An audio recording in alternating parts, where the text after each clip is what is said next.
For a short period of time, Ilya Kovalchuk was the most feared goal scorer in hockey, putting up multiple 50-goal seasons and making defensemen look foolish with his incredible shot.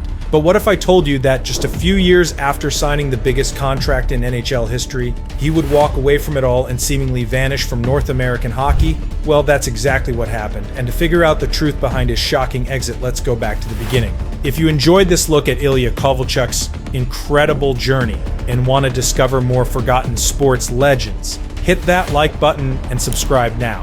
Your support helps us bring these amazing stories back to light. And trust me, Kovalchuk's early years in Russia will shock you. Let's continue. Ilya was born on April 15, 1983 in Kalinin, Soviet Union, now Tver, Russia. Growing up in a country dealing with the collapse of the Soviet Union, hockey became his escape. His father, Valery, was a basketball player who stood at 6 feet 5 inches. But instead of following his dad's footsteps, Ilya fell in love with hockey at just 5 years old. Despite the economic hardships in 1990s Russia, his parents made huge sacrifices, often working multiple jobs just to buy him hockey equipment, which was extremely expensive at that time. Unlike many NHL players who grow up with natural size and strength, young Ilya developed his skills through dedication and hard work. What he lacked in early physical development, he made up for with his wrists. By age 11, coaches were already amazed at how he could snap the puck with unbelievable power,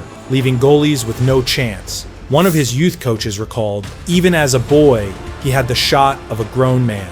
While other kids played on smooth ice and had proper facilities, Kovalchuk often practiced on outdoor rinks with temperatures dropping to minus 30 degrees Fahrenheit. The harsh conditions helped him build resilience. Despite these challenges, by 16, he had already caught the attention of HC Spartak Moscow, one of Russia's top teams. His scoring ability was impressive, and he quickly moved up to play with men twice his age in the Russian Super League. This wasn't just unusual, it was practically unheard of for a player his age in Russia. In Russia's top developmental leagues, Kovalchuk quickly established himself as an offensive force, showcasing impressive skills that were almost unheard of in a league dominated by veteran players. His ability to create scoring chances out of nothing made him a sensation, with one Russian coach saying he plays like he has eyes in the back of his head.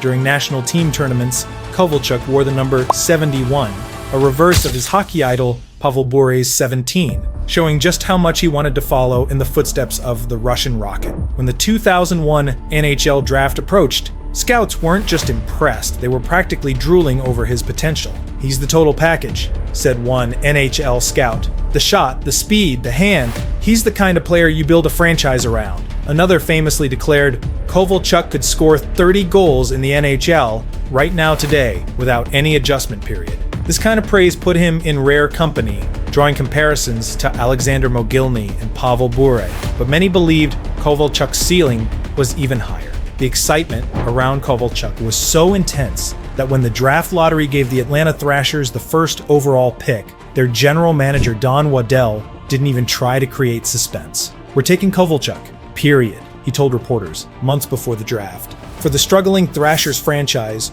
desperate for a star to build around, Ilya wasn't just another Russian prospect, he was their future. On June 23, 2001, Kovalchuk made history as the first Russian ever selected first overall in the NHL draft. The pressure would have crushed most teenagers, but Kovalchuk embraced it. When reporters asked if he was ready for the NHL, his response was simple and confident: "I was born ready." The Thrashers management was so confident in him that they immediately began marketing campaigns centered around their new Russian star before he had played a single NHL minute.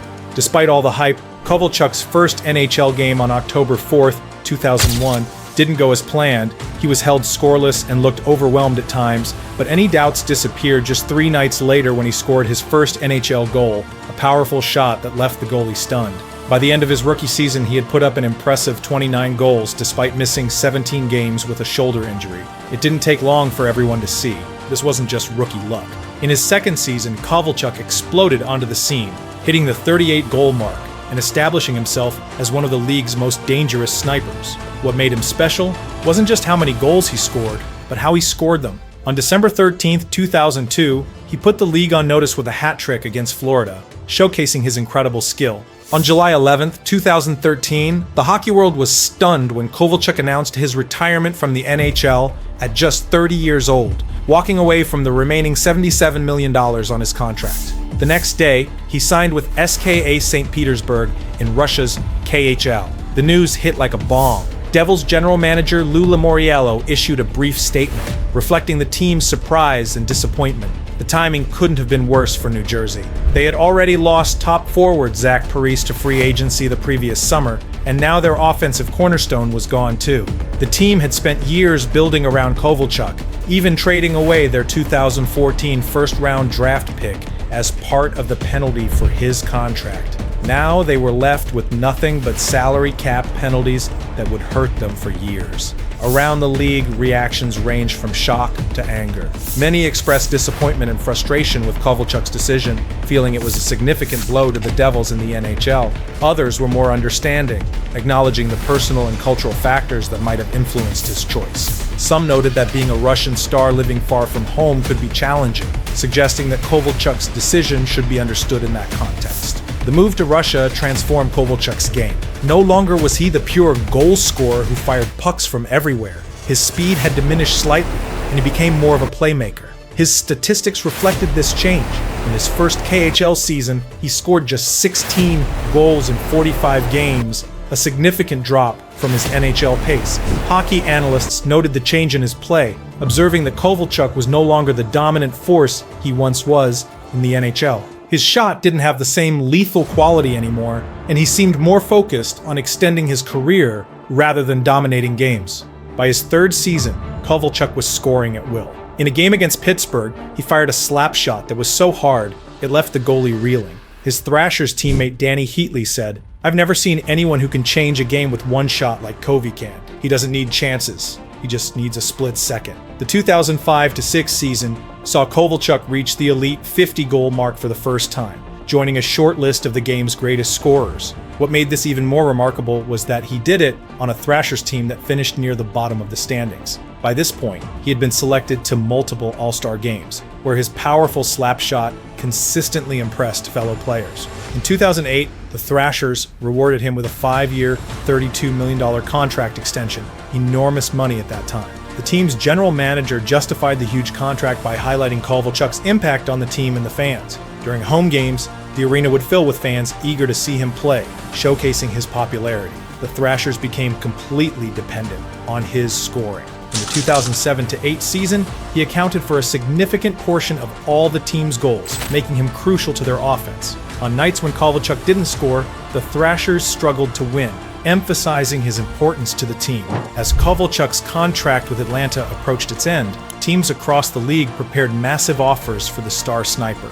After a mid-season trade to the New Jersey Devils in 2010, Kovalchuk entered free agency as the most coveted player on the market. What followed was one of the most dramatic contract sagas in NHL history. On July 19, 2010, the Devils shocked the hockey world by signing Kovalchuk to a mind-boggling 17-year, $102 million contract, the longest deal in NHL history at that time. The contract was so unprecedented that the NHL actually rejected it, calling it a circumvention of the salary cap. After months of negotiations and a $3 million fine to the Devils, a revised 15-year, $100 million deal was finally approved. Devils management expressed confidence in Kovalchuk, viewing him as a cornerstone for the franchise. The investment seemed to pay off immediately.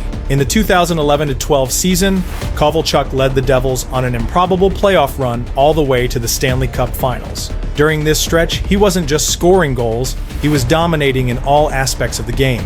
In Game 3 against Philadelphia, he scored a shorthanded goal, blocked shots on the penalty kill, and even delivered impactful hits. Devils coach Peter DeBoer praised Kovalchuk's versatility, noting his ability to play both skillfully and physically. By this point in his career, Kovalchuk had scored 406 goals in just 795 games, putting him on pace with legends like Mike Bossy and Mario Lemieux. From 2005 to 2012, only Alexander Ovechkin had scored more goals in the NHL. What made Kovalchuk special wasn't just his goal scoring, it was how he scored. Throughout his career, he showcased incredible skill, leaving fans and opponents alike in awe. His reputation had grown to mythic proportions. Goalies admitted to changing their positioning when he had the puck. Defensemen confessed they gave him extra space out of fear. Kovalchuk's shot was so feared that it often dictated how teams defended against him. So, in just 12 years, Ilya Kovalchuk had transformed from a talented young player practicing on frozen Russian ponds to one of the most feared offensive talents in hockey, with the largest contract in NHL history and seemingly a guaranteed path to the Hall of Fame. But what nobody saw coming was that just 1 year after reaching the Stanley Cup Finals, with 12 years and over $83 million still left on his contract, Kovalchuk would walk away from it all. The first signs that something wasn't right came during the lockout-shortened 2012-13 season. Kovalchuk didn't look like himself, playing through a shoulder injury that clearly affected his shot. His goal scoring dropped noticeably, and for the first time, he seemed frustrated on the ice. Devils fans worried, but nobody suspected what would happen next. Despite these changes, Kovalchuk did find some success in Russia. In 2015, he led SKA St. Petersburg to their first ever Gagarin Cup championship, scoring crucial goals during the playoffs. During the celebration, Kovalchuk expressed pride in winning for Russia, highlighting the importance of achieving success in his home country. After 5 years in Russia, rumors began swirling that Kovalchuk wanted another shot at the NHL. In summer 2018, at 35 years old, he signed a 3-year, $18.75 million contract with the Los Angeles Kings. Kovalchuk expressed his desire to prove himself again in the NHL, stating that he had a lot left to give and wanted to show everyone he could still be an elite player. But his NHL comeback got off to a rocky start. The game had changed dramatically during his absence. It was faster, younger, and more focused on speed than when he left. In his first month back, Kovalchuk looked lost in the Kings system.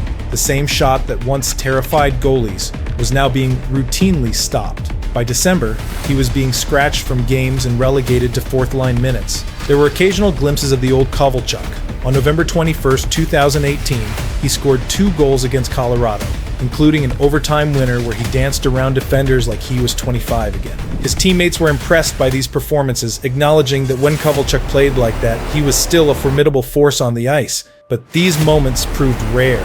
By the 2019-20 season, it was clear things weren't working in Los Angeles. On December 17, 2019, the Kings terminated his contract, and just 3 days later, he signed with Montreal for the league minimum salary, a shocking fall for a player once worth $100 million. During his introductory press conference with the Canadiens, Kovalchuk emphasized that money was not the most important thing. He had something to prove, not just to everyone else, but to himself. Initially, the move to Montreal seemed like a career revival. He scored the overtime winner in his 4th game and became an instant fan favorite. The Bell Center crowd was always excited whenever he touched the puck. But after scoring 6 goals in 22 games, Montreal traded him to Washington for one final run at the Stanley Cup. His time with the Capitals was forgettable. Just 1 goal in 7 games before the pandemic paused the season. When play resumed in the bubble, Kovalchuk appeared in 8 playoff games but registered 0 goals. After the Capitals were eliminated, he quietly left the NHL bubble, and this time, there would be no dramatic announcements or press conferences. In December 2020, Kovalchuk returned to Russia once again, signing with Avangard Omsk. NHL teams didn't call anymore. The player who once commanded a 15-year contract couldn't even get a tryout offer. His final NHL totals: 443 goals and 876 points in 926 games were impressive, but fell far short of the Hall of Fame numbers everyone had expected. Just like that, one of hockey's most electrifying talents had vanished from North America for good. In 2021, Kovalchuk silently withdrew from the NHL picture completely, with no retirement ceremony or farewell tour. A stark contrast to the fanfare that once surrounded his every move. His career ended not with a bang, but with a whisper. The fiery Russian sniper who once commanded the attention of entire arenas simply faded away. At his peak, few players in hockey history could match Kovalchuk's combination of shooting power, accuracy, and flair for the dramatic. Between 2005 and 2010, no left-winger in hockey was more feared. He could score from anywhere, blazing one-timers from the circle, dazzling breakaways, or weaving through entire teams. What separated him from other great scorers was his confidence. Even in the biggest moments with games on the line, Kovalchuk wanted the puck on his stick.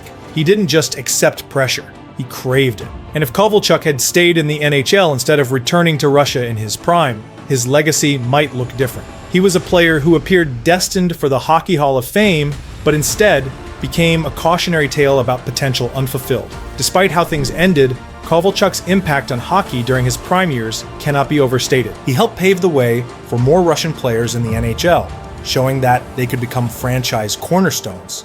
He revolutionized the power play with his one-timer from the left circle, a spot on the ice that many teams now specifically design their power plays around. And during an era when defensive systems were suffocating offense, Kovalchuk's highlight reel goals reminded fans why they fell in love with hockey in the first place. So, in just 3 short years, Ilya Kovalchuk went from having the largest contract in NHL history to becoming virtually forgotten in North American hockey. But for those who witnessed his prime, the memory of his lethal shot and electric personality will never disappear. With 2 50-goal seasons and a shooting ability that made goalies flinch, Ilya Kovalchuk was once the most dangerous sniper in the world. His achievements and talent left a lasting impression on the sport, and many believe he had the potential to achieve even more if he had stayed in the NHL longer. If Kovalchuk's story of dazzling highs and mysterious disappearance fascinated you, don't miss our next video by hitting subscribe. Drop a comment below sharing your favorite Kovalchuk memory or which vanished sports star you'd like us to cover next. Until then, remember, even the brightest stars can fade unexpectedly.